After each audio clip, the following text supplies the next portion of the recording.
Salam, salam kasih damai dan sejahtera, Tuhan memberkati, menyertai dan melindungi. Salpe. Hal membangun hidup berkeluarga. Rakyat Indonesia menjunjung tinggi hidup berkeluarga, namun kini hidup berkeluarga perlu lebih diperkokoh lagi. Sekarang suami istri sering bekerja mati-matian dari pagi sampai malam sehingga kesempatan berkomunikasi menyusut. Berkurang pula kemungkinan bercengkrama dengan anak-anak. Pengaruh keluarga untuk pendidikan dapat merosot karenanya. Perbedaan cara menghargai pasangan hidup, cara menilai hubungan batin, serta kebiasaan religius sering muncul dalam keluarga dan menciptakan gesekan-gesekan yang dapat meretakkan perkawinan. Semakin diperlukan persiapan dan pemeliharaan perkawinan yang baik. Pemerintah memang telah berusaha ikut memperhatikan masalah keluarga, misalnya dalam memajukan PKK dan program keluarga berencana. Indonesia malah sering dipuji berhasil menekan angka kelahiran. Banyak lingkungan meyakini pentingnya perencanaan besarnya keluarga, sehingga kesadaran itu sering dipandang sebagai satu-satunya persiapan berkeluarga. Sering orang mempersiapkan perkawinan hanya dengan belajar, menabung, membeli rumah, atau peralatan rumah tangga. Pengetahuan mengenai keluarga berencana sering dianggap sebagai persiapan utama untuk berkeluarga. Keluarga pertama-tama membutuhkan kesejahteraan lahir batin. Lebih jauh diperlukan suara hati yang jujur, jernih, dan benar guna memungkinkan pasangan suami istri berkomunikasi secara terbuka. Umat Katolik yakin bahwa manusia diciptakan sebagai pria wanita karena cinta dan diutus agar mencinta.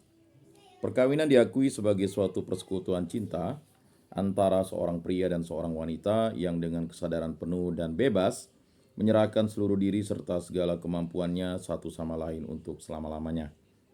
Perkawinan antara dua orang yang sudah dibaptis menjadi simbol nyata dan sarana perjanjian baru antara Kristus dan gereja. Perkawinan seperti itu merupakan sakramen, lambang cinta Allah kepada umatnya, maka cinta suami istri tidak terceraikan.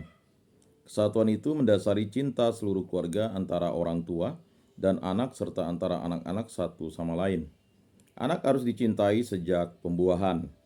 Martabatnya diakui dan diberi perhatian orang tua. Orang tua harus merupakan tanda cinta Bapa yang tampak. Dengan demikian, cinta suami istri tidak hanya membuahkan keturunan, tetapi juga melahirkan kekayaan moral dan spiritual. Para orang tua hendaknya sadar bahwa pendidikan dasar dan pendidikan utama bagi anak-anak berada di dalam keluarga masing-masing. Pendidikan yang diterima di sekolah bersifat bantuan.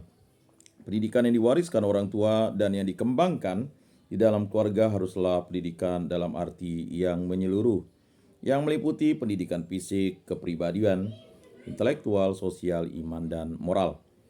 Pendidikan fisik meliputi kebugaran, pertumbuhan, dan kesehatan anak. Pertumbuhan fisik ini akan berpengaruh pada pertumbuhan pribadinya. Perkembangan kepribadian diperoleh melalui suasana hubungan aktif dan akrab dengan anggota keluarga lain. Antara lain, perlulah diwariskan saling penghargaan yang wajar antara laki-laki dan perempuan. Pendidikan intelektual dibina sejak usia balita di dalam suasana di rumah. Orang tua bertanggung jawab mewariskan tradisi imannya sebagai harta rohani yang paling berharga kepada anak-anaknya. Anak-anak perlu dididik agar mampu mengetahui dan menentukan secara bertanggung jawab mana yang baik dan mana yang buruk. Di dalamnya termasuk pembentukan dan pembinaan hati nurani. Dalam memberikan pendidikan tersebut, orang tua perlu mencari, mendengar, dan memperhatikan nasihat para ahli di bidang masing-masing. Arus besar di dalam masyarakat sering menciptakan gambaran seakan-akan yang terpenting dalam hidup adalah mengumpulkan uang atau materi, kedudukan, dan kekuasaan. Lalu tidak sedikit orang tua yang mengira bahwa dengan menyediakan materi bagi keluarga, tugasnya selesai. Padahal anak pertama-tama memerlukan perhatian, kehangatan, dan kemesraan hubungan dengan orang tua dan saudara-saudara mereka. Anak-anak memerlukan keleluasaan, mengutarakan isi hati, emosi, dan pengalamannya kepada orang tua. Oleh karena itu, orang tua harus menyediakan diri dan harus juga dapat bertindak sebagai sahabat bagi anak-anaknya. Orang tua perlu menggunakan cara-cara yang sesuai dengan tingkat pertumbuhan kedewasaan anak. Maka perlu dilatih supaya bersikap dan bertindak secara bertanggung jawab. Apabila anak tidak menemukan suasana kerasan tersebut di dalam keluarga, Mereka akan lari ke tempat lain, ke pergaulan di luar rumah yang mungkin akan membahayakan perkembangan jasmani dan rohaninya. Pendidikan kerohanian hendaknya dilakukan melalui teladan dan penciptaan suasana secara bersama, seperti menciptakan iklim rukun dan damai, mengasihi dan melayani orang lain, bersedia tenggang rasa, peka terhadap orang lain, hormat terhadap kehidupan seks, saling membantu guna mengenal dan mencintai Tuhan, rajin berdoa dan beribadat. Pendidikan itu dapat dilanjutkan di sekolah. Cara tersebut dapat membentuk kepribadian anak supaya lambat laun menjadi insan yang berbudaya dan beriman. Keluarga perlu pergi bersama ke perayaan Ekaristi pada hari yang diwajibkan, mempersiapkan penerimaan sakramen-sakramen, merenungkan sabda Tuhan di rumah. Pewartaan Injil dari orang tua kepada anak-anak harus dimulai sejak usia muda dan harus diteruskan sampai usia remaja dan dewasa. Namun doa dan perenungan sabda itu tidak boleh lepas dari keterlibatan dalam hidup kemasyarakatan. Doa harus menjadi sumber kekuatan bagi keluarga dan kerasulan bukan pelarian. Keluarga merupakan sel yang menjadi dasar hidup bermasyarakat.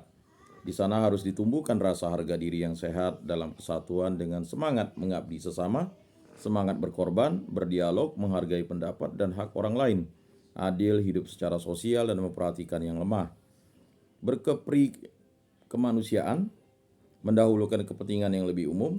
Keluarga secara bersama atau melalui anggota-anggotanya harus berperan serta aktif dalam kegiatan masyarakat. Sebab melalui sakramen perkawinan keluarga juga mendapat tugas pengutusan kasawam, yaitu turut membangun masyarakat terutama membantu yang lemah, yang miskin, yang tertindas, dan yang dilupakan. Para uskup dibantu imam-imam menghidupkan pastoral keluarga dalam dialog dengan awam. Bantuan juga dapat diberikan oleh para biarawan, biarawati misalnya dalam memperhatikan anak terlantar dan sakit, keluarga-keluarga yang sedang dalam kesulitan dan sebagainya. Bantuan berharga dapat disumbangkan oleh awam ahli seperti pendidik, dokter, para medis, ahli psikologi dan hukum, pekerja sosial, ekonomi, dan lain-lain. Partisipasi pengelola media massa, penulis, wartawan, dan penerbit perlu juga digalakkan untuk membantu pembentukan semangat berkeluarga yang sehat. Pada itu perlu dipertahankan prinsip bahwa akhirnya pelaku utama pastoral keluarga adalah suami istri dan anak-anak sendiri. Pastoral keluarga dewasa ini menjadi makin penting dan harus meliputi semua tahap persiapan dan pengembangan hidup berkeluarga. Persiapan perkawinan dalam bentuk pemeriksaan sebelum perkawinan dan dengan kursus perkawinan perlu ditingkatkan. Liturgi perkawinan hendaknya disiapkan dengan cermat agar dirayakan secara hikmat, meriah, dan mengesan menurut kebiasaan dan kaidah gereja. Dan perayaan liturgis ini dapat dimaksudkan unsur-unsur budaya yang mengungkapkan makna perjanjian perkawinan yang mendalam. Dari lain pihak perlu dijaga agar pemasukan unsur-unsur budaya itu tidak mengandung sesuatu yang kurang sesuai dengan iman Kristiani. Pendampingan keluarga muda atau tengah umur pantas didorong. Komunikasi suami istri menjadi lebih sulit di dalam perkawinan antara pemeluk agama yang berbeda. Jumlah perkawinan campur ini semakin besar antara lain karena pergaulan semakin terbuka. Keterbukaan itu sering dapat menantang umat mewujudkan nilai-nilai Kristiani secara lebih mandiri. Maka keterbukaan itu dapat dilihat sebagai bagian perkembangan. Namun bagi sementara orang, krisisnya dapat betul-betul berat. Kawin campur semacam ini sungguh mempersulit komunikasi sempurna antara pasangan suami istri, satu sama lain dan antara anak-anaknya.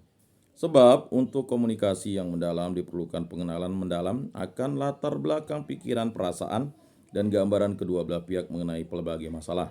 Oleh sebab itu perlu diusahakan agar para muda-mudi Katolik dapat bertemu dan bergaul dalam aneka kegiatan. Dengan kasih dan kesabaran, hendaklah kepada mereka dijelaskan keunggulan perkawinan Katolik dan kemungkinan kerugian serta kesulitan kawin campur. Mereka perlu dibantu dalam menentukan pilihan secara bertanggung jawab. Apabila kawin campur memang tidak dapat dihindarkan, seyogyanya orang tua bersikap bijaksana. Dalam hal tersebut hendaknya dicari nasihat luas, misalnya dari pastor paroki dan orang yang berpengalaman, agar penanganannya sesuai dengan hukum gereja dan negara. Perhatian perlu diberikan kepada keluarga yang mengalami kesulitan khusus seperti urusan yuridis belum beres, dalam waktu lama kepala keluarga harus pergi, pasangan menyeleweng, anak cacat, dan sebagainya. Para pekerja sosial dan biarawan-biarawati serta iman hendaknya membantu mereka mengatasi rasa kesepian, rasa bersalah, keputusasaan, menolong mereka menjaga kerukunan, mengarahkan ekonomi rumah tangga, menjaga keutuhan iman, dan ramah terhadap mereka yang terkucil dalam pergaulan. dan sebagainya. Doa dan situasi itu atau doa dalam situasi itu menjadi wujud kepercayaan kepada Tuhan yang setia.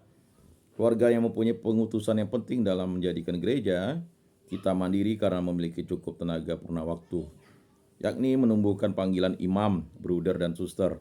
Hendaknya keluarga merupakan semacam seminari dasar atau novisiat dasar, tempat anak-anak secara bebas dapat merenungkan dan menentukan jalan hidup serta panggilannya.